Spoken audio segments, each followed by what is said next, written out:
Yeah, this is so cool. I feel like a guest in my own dang podcast, Graham Goodwin. Hey, welcome to the Week in Sports Cars. And it feels like it's been a year since I've been on my own dang show. But in reality, I guess I am just a guest because you and the delightfully young and newly-ish married Stephen Kilbey have been holding down the Twiskity Twisk, the Week in Sports Cars show for me for quite some time. Being totally honest and transparent here, Graham, I haven't recorded my Week in IndyCar show for about 2 weeks. So I am very happy. Here on the Lord's November 2nd, we just went through a little time change overnight, so I got a little bit of extra rest, a little bit of an extra battery in my back. So why don't we indeed do what feels like an old school? Maybe we're starting a new tradition. You and me doing a sports car podcast. It's almost like we've been doing this for a long time, minus my monkey ass. It's like 2018 all over again, isn't it? Fantastic stuff. Great to hear your voice and great to have you back on the show. And it's been a journey this year in a whole number of ways for all of us. But coming towards the end of what's been an incredibly busy year, my God, it's been busy on the news front and on the whole of the racing business fronts. I want to open this by saying two things, MP. First is genuinely welcome back. Second is we ain't done yet. You know what's coming in terms of some major changes that are going to be we'll be able to tell the listeners to this show at the end of this year. Can I pull out an old school Scott Atherton, former American Le Mans Series and IMSA president? I know what's coming now. If you only knew what I knew. Oh yeah, we spent at least 20 minutes talking about all kinds of good stuff coming for dailysportscar.com and what we're going to try and do more here with the podcast and yada. But anyways, yeah, if you only knew what I knew. I mean, I'm just going to say this. I think what comes next is the most important thing I've done in motorsport. And retire. I'm very excited about it. Oh, yeah, sorry. But indeed, and that frankly is part of the plan. But watch this space. Well, watch this space. Awesome people. Yeah, and we're doing this still as an audio podcast, so you don't have to watch this face, but that too, we're hoping to upgrade here soon. So, anyways, why don't we say a big thank you as we normally do to our friend Daniel Summersgill for putting together the questions for us. We've had two flavors of the Week in Sports Car shows for quite a while. The Flappy Gums episode where we just talk. Oh, yeah. We just talk about the thing and whether it's analysis, insights, or just stupid people talking. Flappy Gums.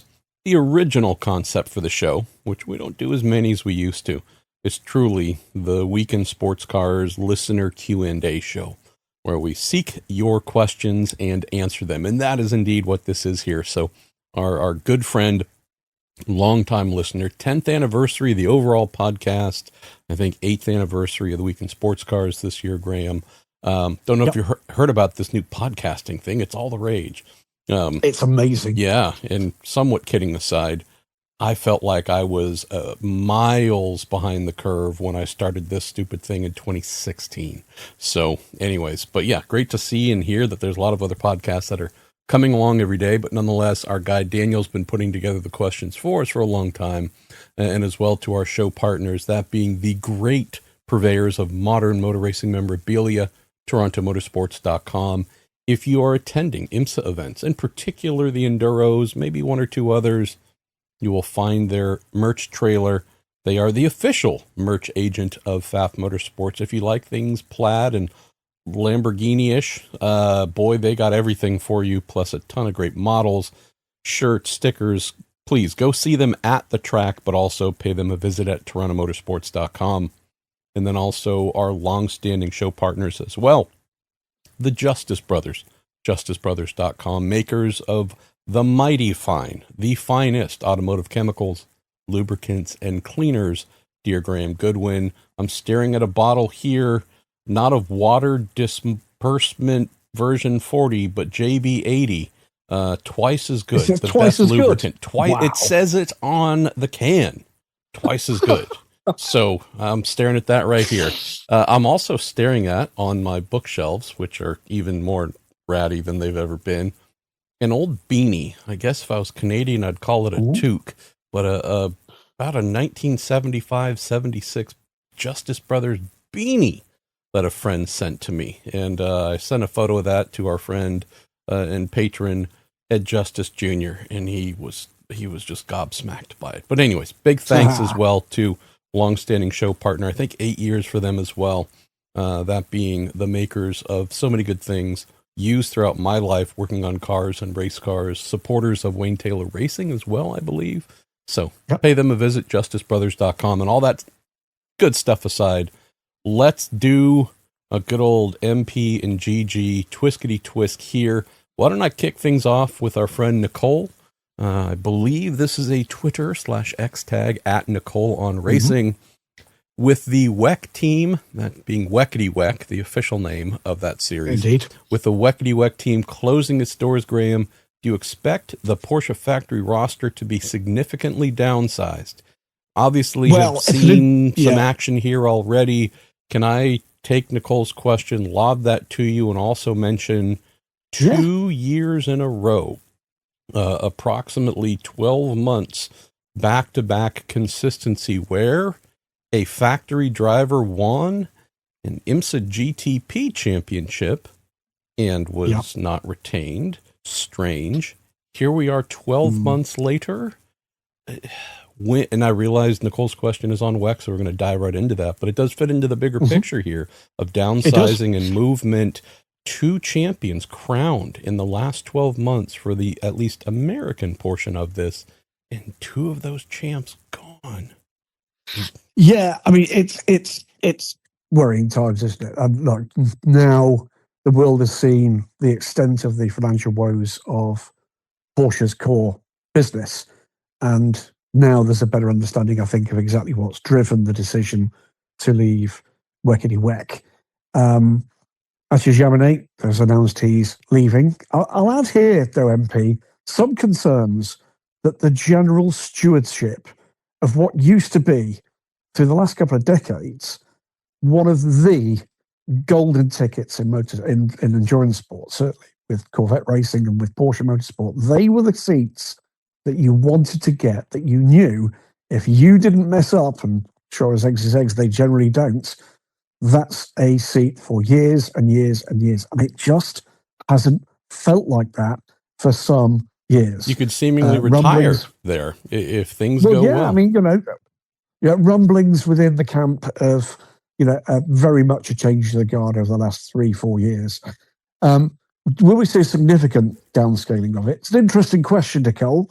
I think the answer is inevitably there will be fewer prototype seats. It then comes down to who's got what contract and what does it say. So, for instance, I'm fully aware of drivers, plural, who have contracts with Porsche that actually specifically say they are hypercar/GTP contracts. Now, that means they're either staying or they're going, or there's going to have to be a contract renegotiation. But they most certainly have a number of extremely highly rated drivers on their roster. What do I expect? I expect we're going to see some switcheroo between what was the WEC roster and the IMSA roster. I do expect that we might well see another 1 or 2 drivers move away from the Porsche factory roster. We had another little bit of news, which was after some real dramas affecting Michael Christensen. And, whatever Michael's form has been, just want to pop the record here on this show. What an awesome individual he is. What a lovely guy. Love me some Michael Christensen. Yeah. So Porsche are very keen to tell us that they were in active negotiation with Michael about retaining him.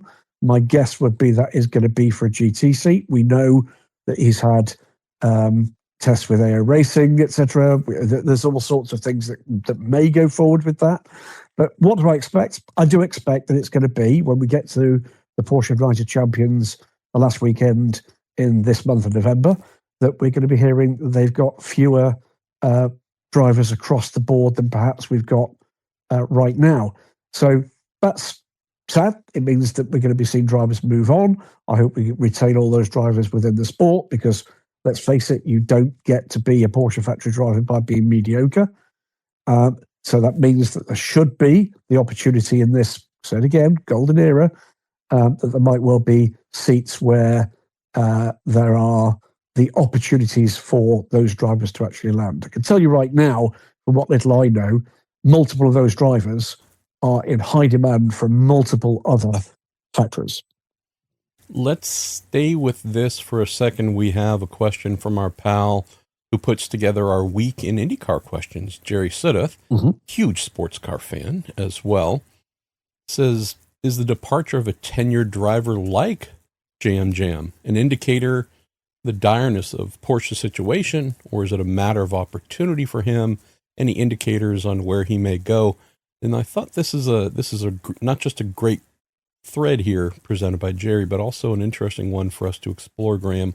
Let me start with this. Couple quick thoughts.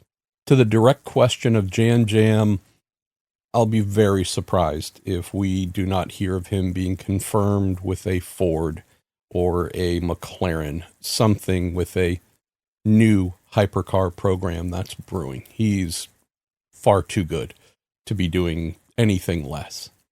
But I'd say, think about this, overstating the obvious, but there aren't many major automobile manufacturers competing in prototypes that are currently or have been waging dual front programs.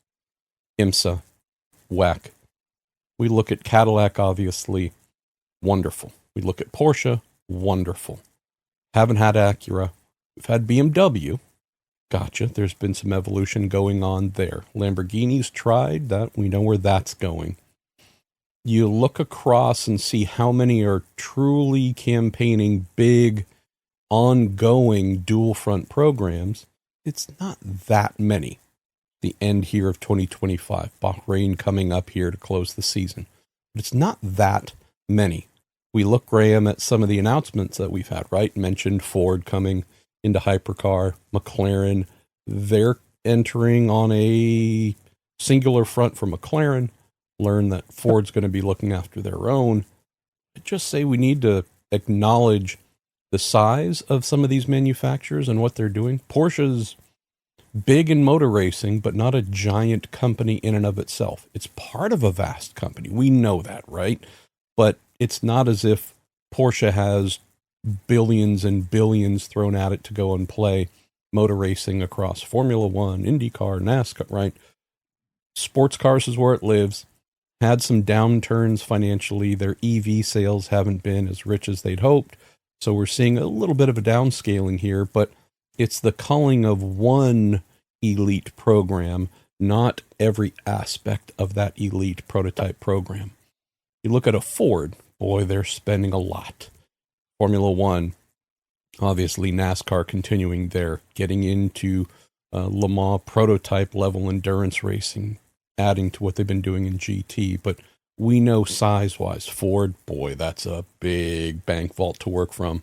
General Motors, with their dual front Cadillac programs and hypercar and GTP, boy, that's a big thing. You can also look at least on the American side and then look across on the European side, Graham, and say, are those truly factory branded, factory liveried cars? Or do we have recognizable sponsors on those Wayne Taylor Cadillacs, on the Action Express cars, on the Jota cars? There's some financial offset going on there. Just saying, the Porsche pulling out of WEC, I know that feels like it is a seismic thing. Ground is shaking, oh my goodness.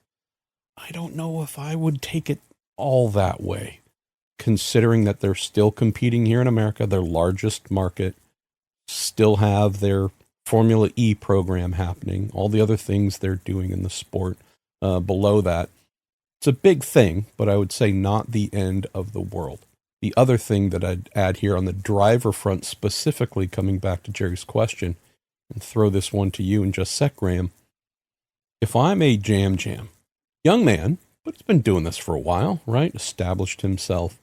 If I'm just throwing out names, a Andre Lauderer, Kevin Estra, if I may run down some of those who are older, but doing this for a decent amount of time.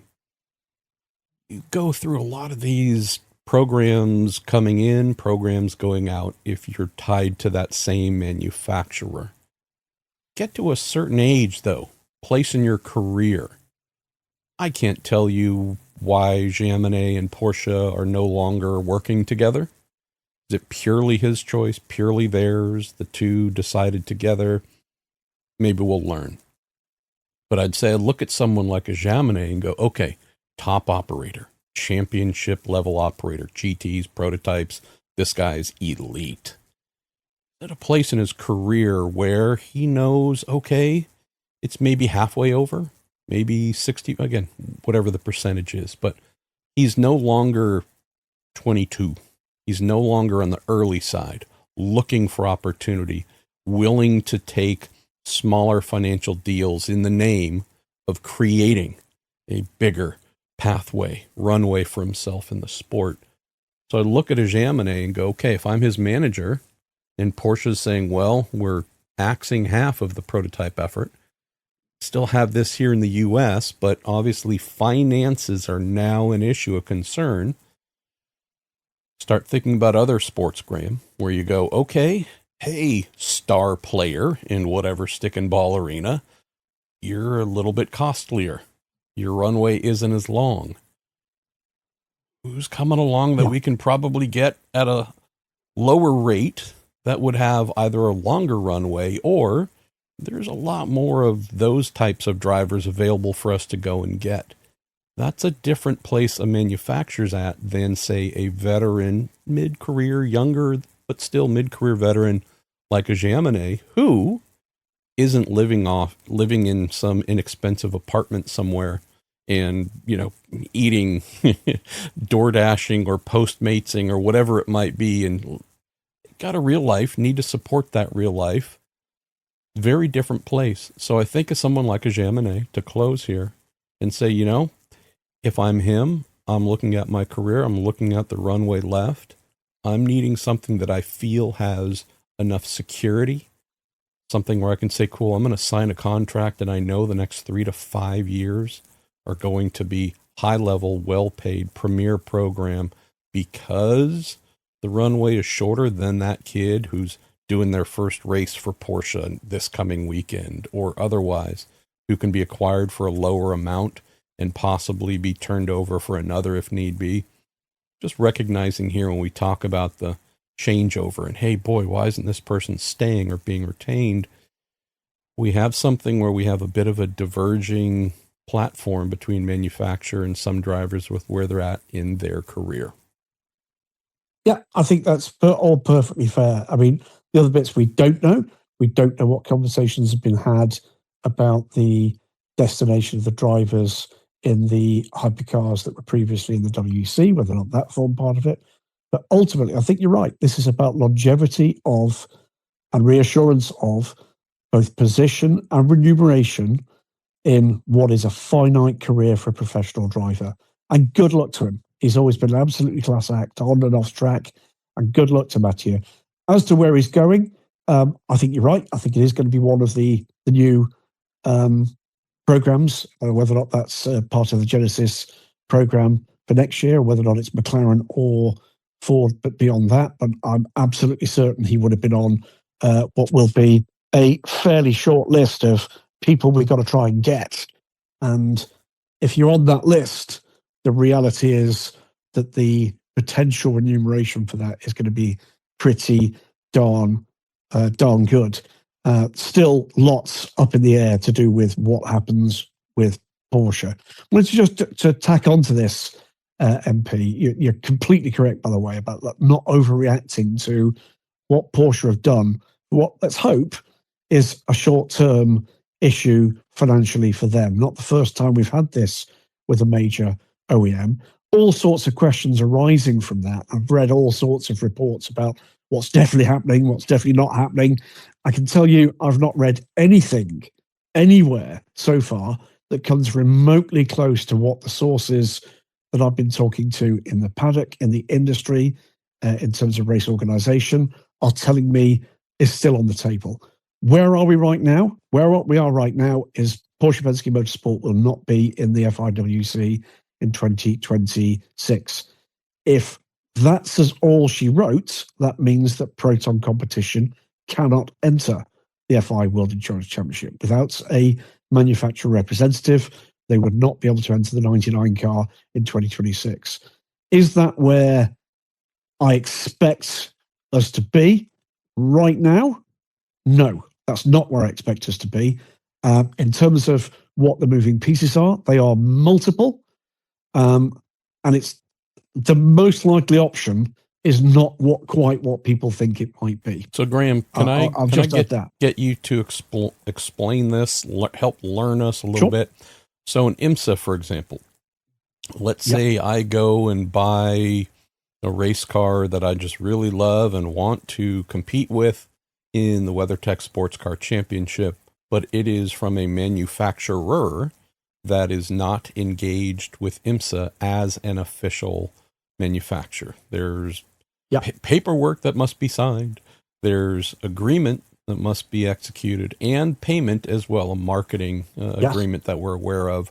So for whichever brand that might be, let's say Jaguar, just because I'm looking at a Kia model Jaguar XJR9 IMSA 124 scale, the 1988 Sunbank 24 winner. Let's say I go and buy a Jag whatever and want to bring that to IMSA. IMSA would say, awesome, can't wait. Here's paperwork and here's where to deposit. Is this the same thing in WEC? So that I think the answer is no. There are some things which are nuanced differences and some things which are wholesale differences. So let's stick with the Jaguar idea.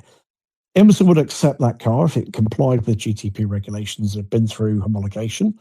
But you're right, the big additional burden for that team, or for Jaguar if they were backing it even arm's length, would be a very significant marketing fee. Okay, it's a very significant sum that would be added to what is already quite a big budget, and that manufacturer, and actually Jaguar is a really interesting one, would have to be selling above a certain number of cars worldwide, which Jaguar currently aren't doing, by the way, because currently they're not selling any cars. So in their relaunch program, but put it aside, Jaguar is a good example of a brand that could be like that. If Jaguar decided to come to the FI World Endurance Championship, the rules are different again. They would have to pay a manufacturer's sanctioning fee, which, by my recollection, across the two-car team that would be required, is pretty close to what IMSA would be demanding of a manufacturer contribution, if you like, which normally in IMSA goes towards the marketing of the championship. I can't remember quite what it says in the regulations for WEC, but they would not be allowed to enter the FI World Endurance Championship unless they guaranteed full season a two-car manufacturer nominated effort. Now that can be, I believe, a car apiece for two different teams. But if they don't have those two cars, two other things then cannot happen. If they don't have two cars, they certainly can't have a third entered by a private tier team, and they absolutely cannot have a car coming in for Le Mans only, through any means. So the experts that are predicting that, no, hang on a minute, IMSA have nominated the GTP Championship winning Porsche, that will not be going to the 24 Hours of Le Mans unless there are two manufacturer nominated and with that funding provided, cars on the hypercar grid for the full season of FI World Endurance Championship. Bottom line, next streams you will. Yeah, bottom line, Porsche factory must be involved. Now, the finer details of how that happens. Yeah, but to your point, there must be, per regulation, two-car factory, blessed factory, something, co-signed effort. So you and I could not go buy a pair of Porsche 963s and rock up as Twisk Grand Prix and enter those cars, we would indeed have to do that in some form of affiliation with Porsche and have it all blessed by WEC. Let's explain why, by the way, because there have been a fair number of expressions of outrage about this. First things first, the ACO have been playing this game for an awfully long time, and they are fully well aware of the marketing pull of the 24 Hours of Le Mans. And they've been fully well aware, too, that quite often in the past, in whether or not it be the World Sports Car Championship, whether or not it be the early days of the Le Mans series, some of those cars would melt away after June. They are tied in with a financial agreement coming to the World Endurance Championship. And you might reasonably expect that if a factory has made the decision, we are going to walk away from your World Championship, that the ACO might turn around and say, that's fair enough. So you don't want to come to Le Mans then? Because that's their big pull. Why would they not use that? And the thought that they would give some kind of backdoor opportunity, I'll be blunt, doesn't even begin to occur to me. That's just not on the table, okay? It doesn't matter who it is. Porsche are about the biggest name in sports car racing. Penske, one of the biggest names in motorsport globally. And if that's not enough to drive a peg into the rule book, then nothing ever will be. And I absolutely, without there being two cars nominated by Porsche into the WEC, then Porsche will not be in hypercar in June. End of story. Also, a little caveat of, well, to your point, no bigger name at Le Mans than Porsche. Yep. No bigger name in sports car than Porsche. Why wouldn't the ACO, WEC, etc., make some sort of exception or help in some way to get them back? Well, why should they? Not just why should they, but then, okay, so you want to crack that door open for every other manufacturer? Because trust me, every other manufacturer will be saying, okay, so guess what? We want to slash our budget in half or save 75% on what we're having to spend to be here. You've just said you're willing to make an exception for them somehow. Cool. I guess you must be making it for us, because if you're going to do it for them, you're sure as, and again, it is a domino slope, you friend. do not want to hit, because you're going to knock down way too many. So, all right, let's not turn this into the all porker episode. Why don't I jump to our pal Mark Whitledge asks, what's the likelihood of Barney, good old Ben Barnacote, the only driver I know of with a purple dinosaur painted on the back of his helmet? What's the likelihood of Ben Barnacote getting promoted to TGR's WEC program? Well, okay, so his second opportunity offered by TGR to drive the hypercar at the Bahrain rookie test, that's already been confirmed. He, together with Sasha Fenestraz, who's also going to be coming across and looking at it, spoke after his first crack at this to a couple of sources at TGR in Cologne, and they were pretty much blown away by his ability.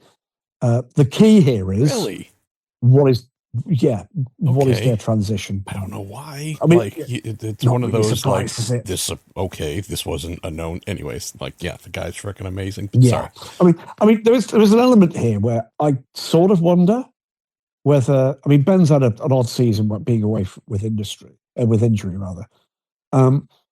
I sort of wonder whether or not there's an element here of keeping his level of interest up. It will be another full year with the RCF GT3 in 2026. That's new car, whether it's going to be called Alexis, as we've been told all the way through, or Total Racing Special, as it might be in some marketplaces. That car does not look like it's going to be in either full IMSA Championship service. Certainly is not going to be in WC service in 2026. For it to be so, by the way, it would have to be at the sanction test in, 2 weeks' time? And it's not going to be, as far as I'm aware, at least. So the key to all of this is, what is their plan of succession? It's fair to say that GGR WC program has got an aging driver profile, no doubt about that whatsoever. They have tested a radically different aerodynamic concept on the GR010 platform. So they clearly are committing moving forward. Do I expect to see big changes in the driver lineup. Not immediately, but I think we're going to start to see some transition. They've got, some awesomely talented people in the background, including Ben, including Esteban Masson, by the way, who's, I know, a big favourite of the factory team. And then behind that, Finn Gersitz, who's driving one of the Lexus this year. All sorts of names that they've got their eyes on, that when we get to the stage where one or two of the incumbent drivers either decide to or are persuaded to move on, that they've got some awesomely talented people that can step into that seat. Do I think this is Ben for 2026? There's no immediate sign that that's the case, but I'm prepared to be surprised. We sort of half expected there might be a move towards a change coming into this year. That didn't happen. And by the way, that expectation was because of a couple of rumours about the intention of one or two of their incumbent drivers. But it's not beyond the realms of possibility that there might be a change, or at least a gesture towards a future change. Quite what that looks like, I'm afraid it's going to have to be a bit of hashtag wait and see. Bounce around to a couple more here, Graham, before we say farewell. You mentioned Sasha Finestraz's running the rookie test. Question here from Esteban, wondering if there might be anything bigger in the works, whether it's WEC or IMSA and whatnot, alongside Sasha's Japanese duties in Super Formula and Super GT. I'm chucking a couple of other bits and pieces here. No idea is the honest answer, but consider this. They do have effectively what is a new car. Okay. So the transitional period between the old and the new, actually having drivers that are familiar with the old car and can read very clearly what the improvements are, is a good thing. They've also got this transition further down the line towards hydrogen, which we know Toyota are very much in the room for. Having a sliding plan for transition is a very smart thing for Toyota right now. So do I expect to see Sasha Fenestraz and Ben Barnicoat necessarily in a full factory hypercar next year? At the moment, I don't. Ask me again next week. Do I think there's a possibility that one or other or both of them might find their way into a seat at least once next season? Quite possible. Let me bounce around to a couple more. Go with Ed Joris. Sports car races are hard to watch in the U.S. By that I mean the broadcasts are difficult to find. Even MotoGP is easier. Are IMSA or WEC doing anything about that? Maybe all WEC and ACO on the same channel? Here's my hack. So here's the thing I would say to look for, Ed, if you aren't already doing. Unless there's an upcoming change that I'm unaware of, HBO Max has everything whackety-whack. So not sure what that costs per month, but that's your solution for WEC. On IMSA, Peacock, all day, all night, owned by NBC. And even though you can certainly find some of IMSA's Enduros in particular on the broadcast side, I look to those two to cut through any questions as to what I can find, where and when, straight to streaming, seemingly always there. So those are the two things I realize both come with a cost, but back to the kind of thing that I think most of us have accepted. If it's a thing you love, whatever it is in life, you're probably willing to commit some money to it. These are the two ways where you get them at all times, and you never have to worry about getting them at all times. And if there's a announced change in distribution, if WEC moves from that HBO Max platform to something else, then I have to believe you'll be able to subscribe to that. So, I mean, that's the North American take on this one in terms of the global take. And yes, there are some caveats here in terms of some places where rights have been bought and there might well be not a non-paying option. Obviously, IMSA on YouTube was a huge move for them. And that's led to increased audiences simply because of the accessibility of it on a globally known platform and globally accessible platform. As far as WEC's concerned, and again with the caveat that it is a paid service, the app is your go-to, the WC app. I'm waiting to hear exactly what is going to happen about upgrading or replacement of the current platform, which they are fully and painfully aware has certainly not been error-free and problem-free for a number of customers. So watch this space. There's investment going into that product. That I think has been visible this year in terms of some tweaks have been made in terms of the way in which it's presented graphically, in terms of some investment going in that we get in the studio, which makes it easier for us to do a better job. And you're going to see further progression, I believe, on that front coming into 2026. More on that when I can say so. Graham, the name Stathis Kokorogiannis is as Twisk as Goodwin and Pruett. So thank you, Stathis, for sending in a question, as you always do whenever we put out the call. He asks, how does WEC have increased its commercial value? And what are the prospects of the series evolving even further in the future? And at what price? Also asks for IMSA, but why don't we just stick for WEC? Commercial value. Well, I think it talks about it's effectively things like return on investment, isn't it? It is about just how effective it is at getting the message across and building the audience, etc. First things first, Status.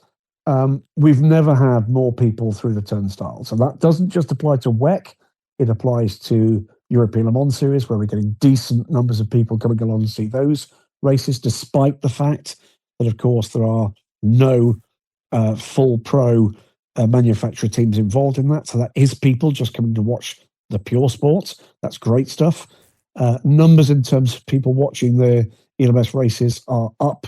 I expect it to be the same again when we go to the Asia Le Mans Series starting in December. I can tell you, by the way, that will once again be myself with my good mate Ollie Gavin, and on pit lane, the always glamorous David Addison. So the three of us will be back again as the band bringing that to you. It is fair to say that they are listening to and responding to the calls that, with this fantastic era we're in the midst of at the moment, there might be the opportunity for controlled growth. I think everybody is expecting that unless something changes radically, we're going to see an additional race in 2027. The hot tip is that will be Silverstone. The difficulty, MP, with that is logistics, and they're painfully aware of the difficulty with and specifically the cost of logistics. Something which WEC versus IMSA is a fundamentally different problem. What that's going to lead to, I believe, as and when Silverstone is confirmed, is that all of the European races for WEC will be before Le Mans. Now, that is going to be quite the challenge, because if you think this through, and if you presume, as I do, that the last pre-Le Mans race will be Spa, as it traditionally has been, that means you're looking at probably 5 LMEM organised race meetings, so that's WEC and ELMS, in a period of 5 to 7 weeks. That's going to be some challenge, particularly for teams that are in both paddocks, particularly for those of us who've got a role in both paddocks. And I think we're going to be looking for a little bit of a rest after Spa before we get to Le Mans. That is some fixture congestion for endurance racing teams, but that's where they believe at the moment they can take the product. Putting the whole shebang on and off huge transport planes and trying to squeeze in another flyaway race, I don't think is on the table at all at the moment. And in terms of post-Le Mans having another European race, all that does is adds cost further down the line in terms of the difficulties of logistics. You're seeing some subtle changes. Subtle change, for instance, with the European Le Mans Series in 2026, the finale moving forward a week. So we'll be finishing at Portimao, but a week earlier than normal. That's all about more options, more viable and more economic options for the freight for very much the same teams to be moving on to the Asian Le Mans Series in a couple of months hence from that. So huge amount of effort going in at the moment to make the budgets and the viability in terms of the time and the people involved work for their customers, the avoidance of doubt are the factory teams and the pro-am teams. Few more here. Jump through. You handled Lee Purnell's wonderfully here. Esteban's back. Wondering if you're caught by surprise with Nico Verone's announcement of racing an F2 instead of WEC. No, I wasn't. I wasn't, because someone affiliated with Nico was asking for some help to connect him with IndyCar opportunities, and none of those emerged. But clearly, he is wanting has been wanting to be an open wheel driver, and was looking for a way to do that. There were not a ton of amazing seats left for Nico to consider in our version here in the US of F2, the Indy NXT series. So him going to F2, really smart. I would not look at that, Graham, as something where traditionally if you're in F2, you're trying to get to F1. I don't know if I would say F1 is where I would say that Nico's natural progression would be if things go well in F2, but it seems like getting on the radar of folks by doing well in F2, especially over here in the US, would be a really smart thing. So happy to see him doing that. Let me explain my position on it, which is I did have a conversation months ago with with Nico, and we talked about IndyCar, and we talked about F2, and his explanation is the only explanation, which is with Franco Colapinto's journey into Formula One, that boost in visibility for the sport in general in his home country has unlocked all sorts of funding opportunities which simply were not there to this point in his career. So well done for him and his management team for unlocking that. And I agree with you. What I suspect will be his path here, should this prove to be successful for him, might well be back into sports cars at a factory level, or IndyCar at a higher level than it was currently available to him, if he gets the results and the performances he's hoping for. Okay, where else should we go here? Our pal, our man, our assembler of words, Daniel Summersgill, says, with Jenson Button calling time on his professional racing career following this weekend's Weckety-Weck season finale in Bahrain, how would you rate Jenson's performance for Hertz Team Jota?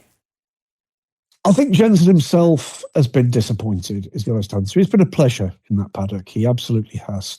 But I think he's been disappointed. He's not been able to show, what we know he's always had, which is raw, natural talent. These are not simple cars to get your head around.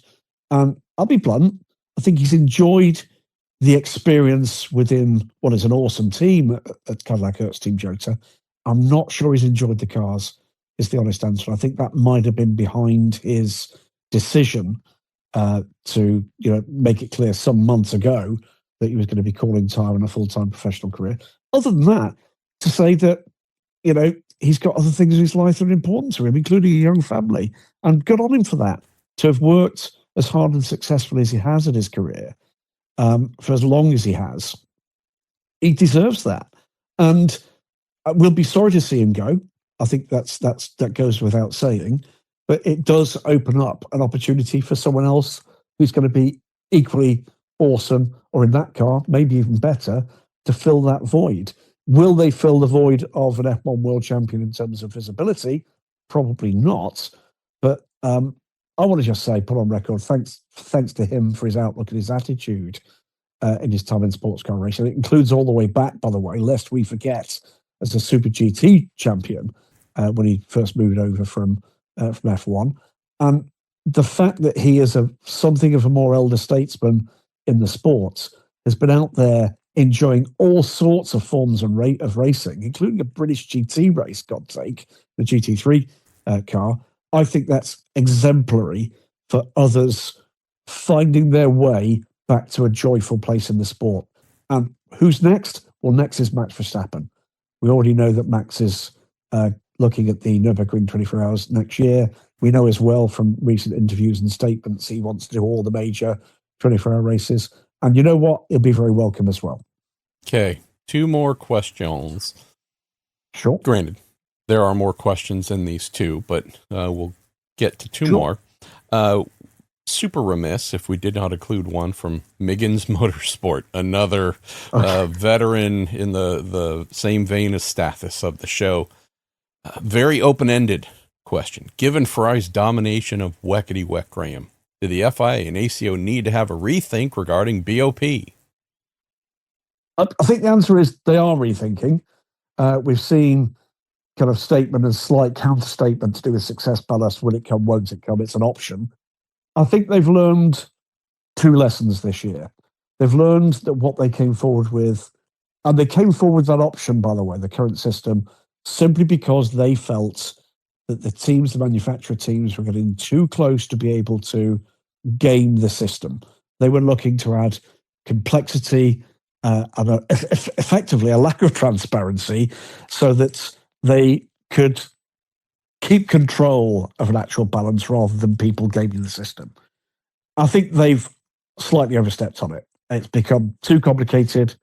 It didn't produce close racing at all in the early and middle parts of the current season. And I think what we're going to hear is a significantly simpler system. What I hope we're going to hear is that they will communicate it better.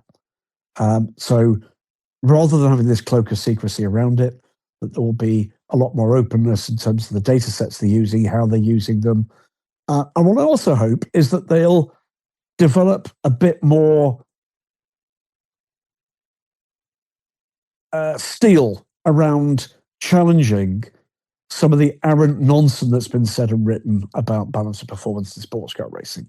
Let's be blunt. Without the balance of performance system, we haven't got this era. End of story.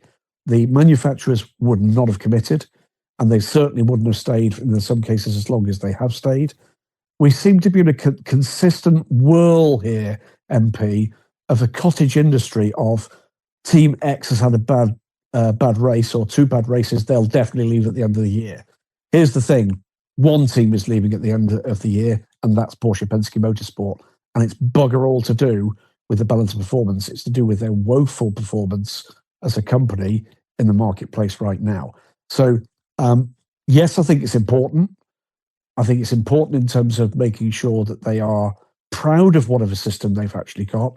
But what I also want to see is a more questioning response. If they come up with a better way of communicating and explaining this system, I want to see a better, more defensive response from the rule makers to those that, to be blunt, at times feel as if they're trying to undermine the whole damn show.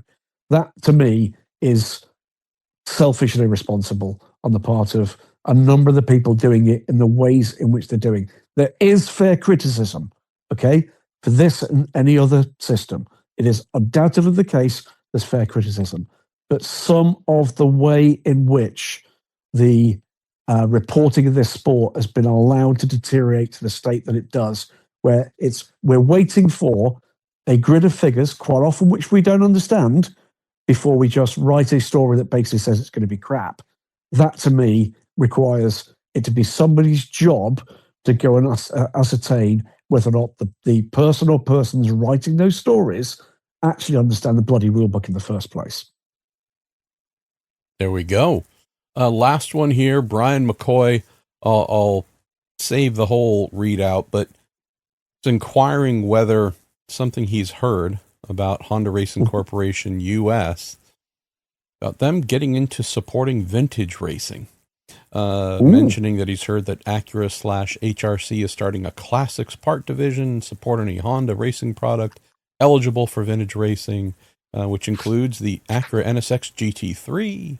Also heard that means that Cadillac and GM would have to do that for their historic cars as well.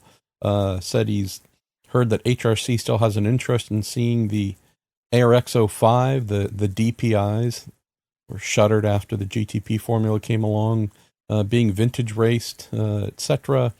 I can confirm all of this is accurate, Brian, and not just having an interest. It's been happening for a year or two. So this coming weekend, you will be in the Middle East saying farewell to the Weckety-Weck season. I won't be there, but HSR, owned by IMSA, Historic Sports Car Racing Vintage Series, will be holding their Classic 24 race at Daytona. And at Daytona, you will indeed see a number of ARX 05s there. One in the candy stripe color almost from Meyershank Racing, the blue and pink striped ARX 05, maybe, who knows, there could be another one as well. Guy Cosmo, our friend Guy Cosmo, he has a client there who bought 3 ARX 05s, I believe. Two runners, and one, I believe, test car, which fully assembled but in bare carbon, that I saw last year, and motors upon motors and noses and tails and spares. And this all feeding back to the question here from Brian, with these being cars that ran as recently as 2022 with all of the most modern of electronics, these are not necessarily cars that you just fire up in your garage and go race. You need a little bit of smart people with lappity tops and whatnot plugging in. And that is part of the support with these cars.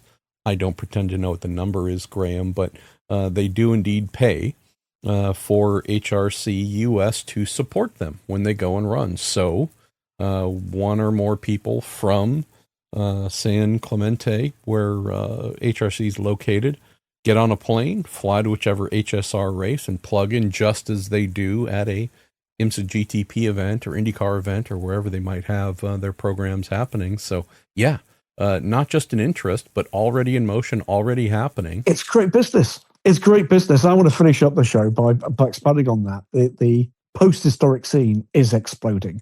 You know, with new series coming along, there's the new WC series, a support series coming along for next season, the Legends of Le Mans. That'll bring LMP1, older LMP2 and GTE cars back into the paddock. We're all looking forward to that. There's, count them, 2 classic GT3 series in Europe coming now. There's active talk of more interaction between Peter Otto, now co-owned by the ACO, and HSR, and facilitating future hands across the ocean efforts that will see more top-line European historic cars coming to Classic Le Mans, Classic Daytona, and the Sebring meeting, and vice versa, with cars from the United States coming to Classic Le Mans, which is, of course, now a yearly effort.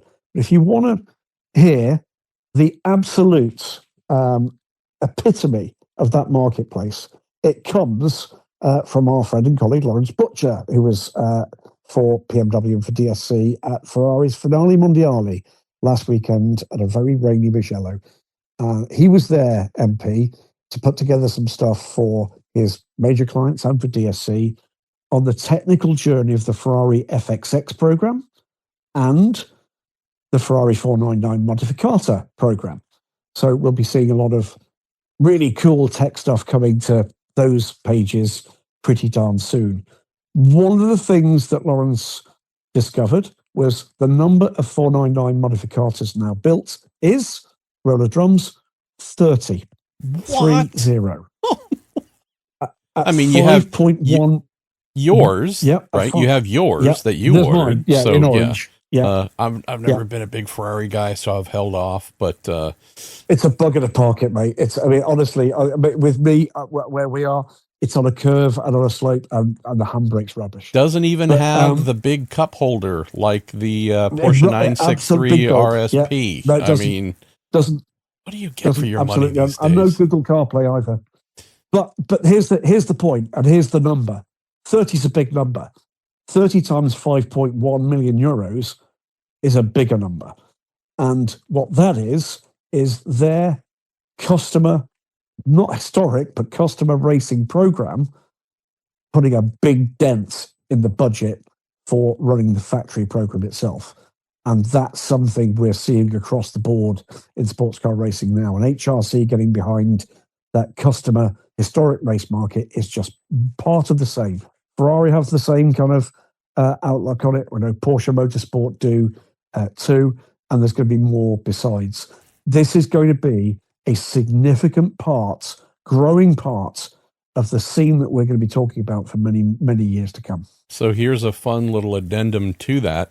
On top of the one or two or however many ARX-05s that we have running in HSR, there's also a couple of Cadillac DPI-V.Rs running.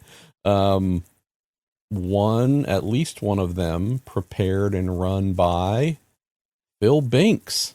So Wow. the car that he was the crew chief on at Chip Ganassi Racing, he's now preparing and running from his own vintage shop in the greater Indianapolis area. So Phil, still a young man.